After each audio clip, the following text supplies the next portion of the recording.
I pledge allegiance to the flag of the United States of America and to the republic for which it stands, one nation, under God, indivisible, with liberty and justice for all.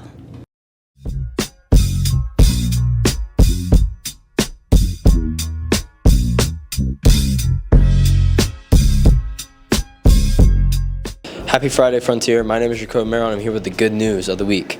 Recently, in past few weeks, a United Kingdom Army veteran who is a double amputee has recently reached the 7 major peaks in the world, the first ever double amputee to do so, and roughly 1 of 500 people to ever accomplish this feat. And this is an amazing story because it really helps his movement because he is trying to spread awareness for the disabled community, and it's a very inspiring story. Thank you. Hello Frontier, I'm Austin. Some more good news. In recent months, pandas are no longer classified as endangered. They're now vulnerable. According to the International Conservation of Nature, pandas have increased roughly 17% in population size over the last 10 years. Now there are about 70 pandas in the world. And this is great news for panda lovers, but also just nature in general. Things seem to be getting better. So thank you, Frontier. Good morning, Frontier. In recent days, the U.S. under the second Trump administration has pursued threats to annex Greenland. Primarily driven by the island's vast untapped natural resources and its geolocation, the Trump administration sees it as essential for national security, specifically in order to monitor Russian military activity and to overtake China in global control for rare earth minerals like titanium and lithium.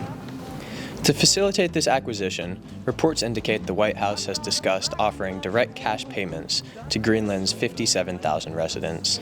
These proposed lump sums range from $10,000 to $100,000 per person, a move intended to incentivize residents to vote for independence from Denmark. However, Greenlanders have overwhelmingly rejected the proposition, with polls showing 85% of residents oppose becoming part of the United States. Greenland's Prime Minister has dismissed the U.S. proposal, saying that his people are not for sale. If pursued by force, the annexation will effectively end U.S. involvement in NATO and could likely spark retaliation by the allied countries. This story is ongoing and will likely evolve in coming days. Thank you, Frontier.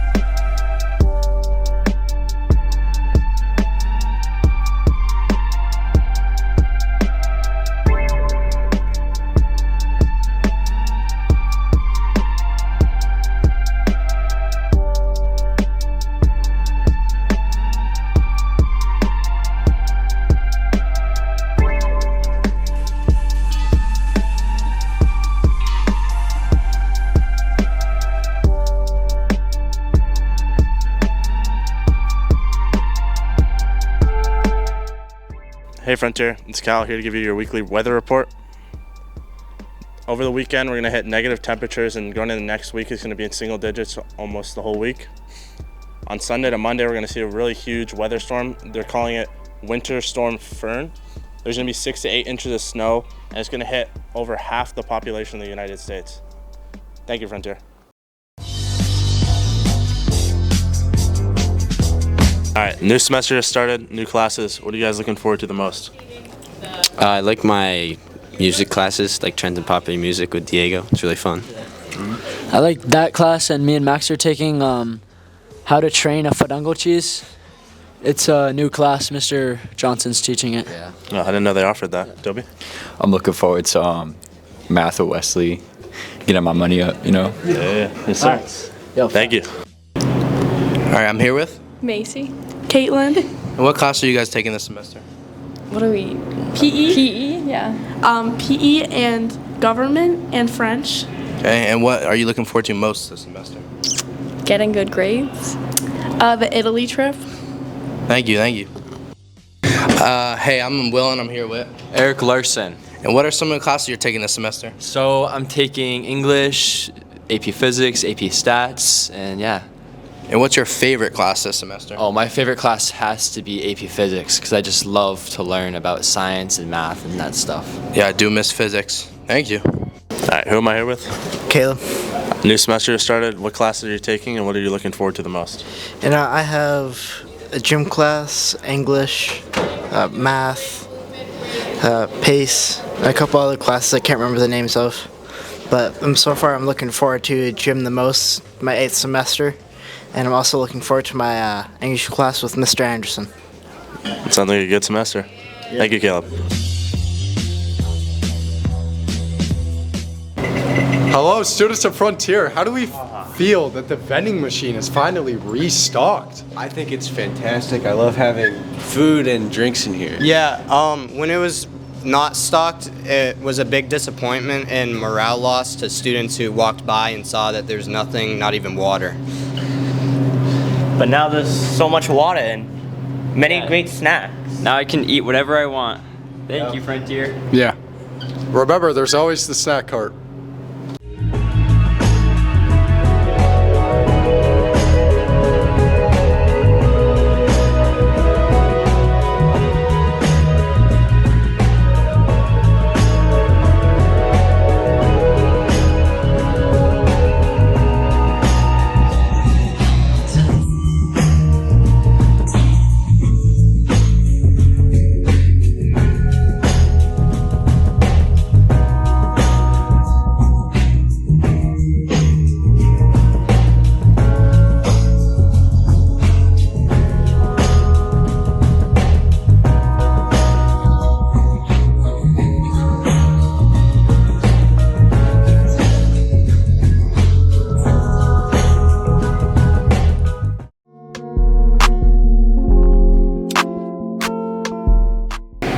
Hi, I'm Levi, and I'm here with Henry. Brady. How do you guys feel about your upcoming baseball season? We're feeling good. I'm looking to a good year. We ended the year last year not that great, so we're looking for a bounce back season. Yeah. Yeah, I think we'll do good. We have a lot of key pieces returning and a lot of people coming up to fill some spots we lost, so it'll be an interesting season. Sounds amazing. I can't wait to see you guys play. Hello, Frontier. This past Monday, the Indiana Hoosiers faced off against the Miami Hurricanes at Hard Rock Stadium. The Hoosiers, led by Heisman quarterback Fernando Mendoza, beat Miami 27-21. The Indiana Hoosiers went undefeated, and this is the first undefeated season in college football history since 1892 when Yale did it themselves.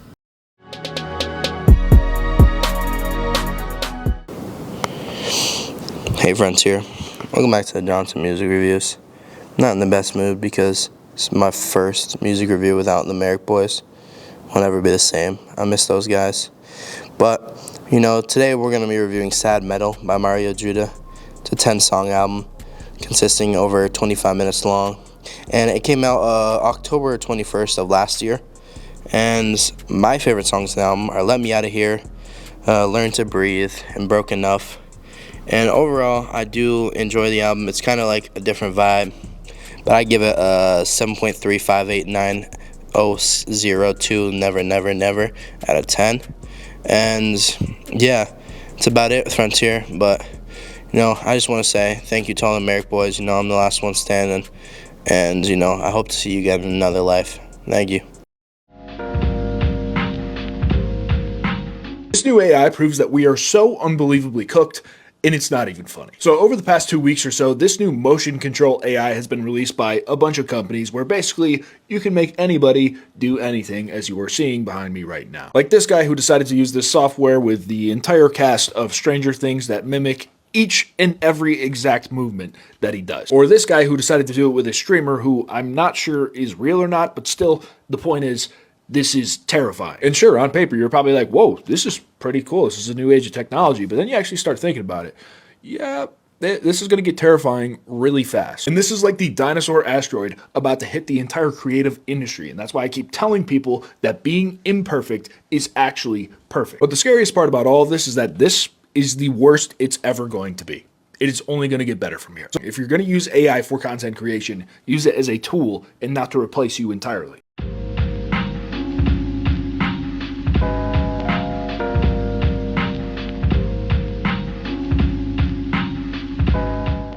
Did you know you can do a Google search without AI to use less electricity, less water, and sometimes get better search results? Just add a minus symbol AI to the end of your search terms. Hello! Music reviews with Eli. The first artist we got up is Sophie. Her debut album was Oil of Every Pearl's Uninsides. I would possibly rate that album a solid 8 out of 10. She was way ahead of her time and the base plate for hyperpop, I'd say. She collabed with a lot of artists like Madonna and Charli XCX. She died in 2021, but her brother, I think, is still publishing like remixes and her music, like her demo music, to this day. And I'd say her genre is transgressive hyperpop. The second artist we have is Ye Loker, a Filipino singer-songwriter. Their debut album, Hayfields, was published in 2024 with their most popular song with over 101 million listens, Harpy Hair. They're a musical-based storytelling project, and each and every character they voice. So, yeah, I'd rate that album maybe a solid 9 out of 10. It's one of my favorite albums of all time, so. Let's all go to the lobby. Let's all go to the lobby. Let's all go to the lobby to get ourselves a treat. Let's talk about film. Heat, directed by Michael Mann, was released in 1995. Mann is known for Manhunter, Collateral, The Insider, Thief, and The Last of the Mohicans. I also recommend that you watch those movies as well, as Mann is known for his gunfight scenes to be realistically loud and even accurate with its reloading sequences. This film stars Al Pacino, Val Kilmer, Tom Sizemore, and Robert De Niro. If you don't know the names, you probably know the faces. All four of these guys are great in this film, and sadly Val Kilmer passed away last year from lung cancer. The movie follows a heist crew coming back from a job gone wrong. Where they were able to slip away, one of their members haunts them when routing them out to an imposing contractor. When the LAPD gets involved, everyone is checking out, and the heist crew gets ready for their one last job together. First things first, this is one of the best 90s films. For a movie in the 90s, the quality is extremely impressive.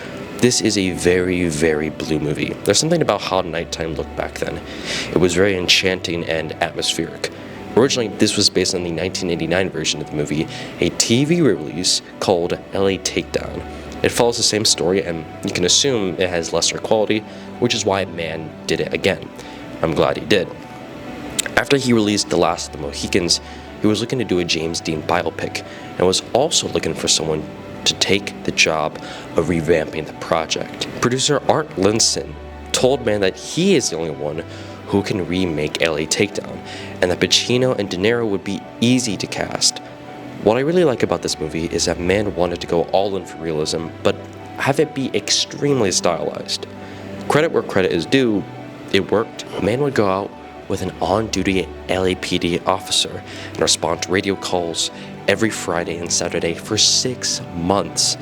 Mann had the main cast meet real-life LAPD detectives and professional criminals at a restaurant, so they could see how they interact with each other. And De Niro, Val Kilmer, and Tom Sizemore went to Folsom State Prison and met real-life criminals. What's most impressive about this movie is its use of the telephoto lens, often used to capture long-distance shots. This would work in the film's favor to give the audience a sense that the criminals are being watched. Using these lenses created a dreamy haze, since very often when watching this, you sometimes get the sense that these settings don't feel very real, especially during the nighttime scenes. The action is realistic, yet the vision, direction, and dialogue is very stylized. It's a cat and mouse movie, but it is the best heist movie of all time. This movie is almost 3 hours long, and there are many quiet scenes since Mann liked to build up the story and tension rather to simply rush it. And do you want to know the worst part? This movie won no Oscars, as some of the best movies will face the harshest snubs. It still happens today. Heat's reputation just got better over the years and is now considered a classic. It's R-rated, but I urge you to still watch it. It's the best heist movie of all time, because it's more than just a heist movie. And remember, don't let yourself get attached to something that you aren't willing to walk out on in 30 seconds flat if you feel the heat around the corner.